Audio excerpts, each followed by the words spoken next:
geht's dir? Also Interview. Außenrum, ne? Außenrum. Ja, frag mich was. Ich frag dich was.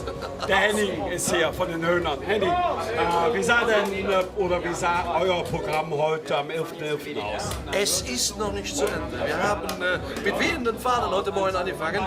Natürlich, traditionsgemäß erstmal am Heumarkt mit Zuspielung im Altermarkt. Also ich meine, ganz Köln war ja am Heumarkt versammelt. Bei dem Traumwetter. Die Welt hat einmal mehr auf Köln geschaut und wir waren Teil des Spektakels. Das ist die große Freude. Ja, und danach ging es hier reihum. Wir waren überall und wir sind noch nicht fertig.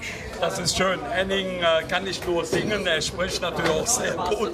Das ist ein sehr gutes Format.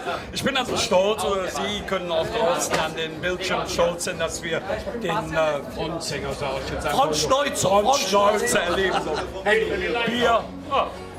Und euch wünsche ich eine tolle Session. Dankeschön. Alles gut, wissen wir alle. Gute Wege, viel Spaß. Danke. Tschüss.